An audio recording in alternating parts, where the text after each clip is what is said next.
কবরে হাসরে কি হবে আমার।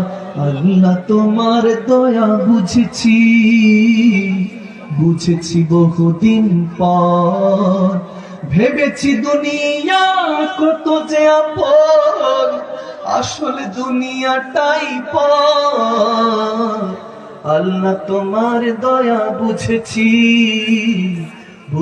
বহুদিন পর। চিল্লায় বলুন না ইয়া রাসূলুল্লাহ। আর একটু মহব্বতের আওয়াজে বলুন না ইয়া হাবিবাল্লাহ। আর একটু চিৎকার দিয়ে মহব্বতে ডাক দিয়ে বলুন না আল্লাহ। আর একটু মহব্বতের আওয়াজ দিয়ে ডাক দিয়ে বলুন না আল্লাহ। দিলটাকে মরম করে, চোখের পানিকে টলমল করে একবার ডাক দিয়ে বলুন না আল্লাহ। ক্ষমা করে দাও আল্লাহ, মাফ করে দাও আল্লাহ।